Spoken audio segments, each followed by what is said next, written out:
Warganet dihebohkan dengan beredarnya sebuah video aksi pengejaran seorang WNA oleh sejumlah masyarakat di Gianyar. Dalam video yang beredar di media sosial, disebutkan jika aksi pengejaran itu dilakukan usai WNA pria diduga merampok sebuah mobil.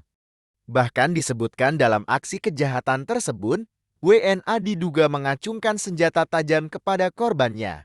Kejadian tersebut terjadi di Jalan Gua Gajah Bedulu, Belah Batul, Gianyar pada Senin 2 September 2024. Dalam video yang dibagikan di sosial media, terlihat sejumlah massa bergerak mengejar WNA tersebut.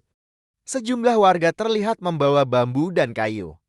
WNA tersebut pun berhasil dikejar dan sempat mendapat amukan massa.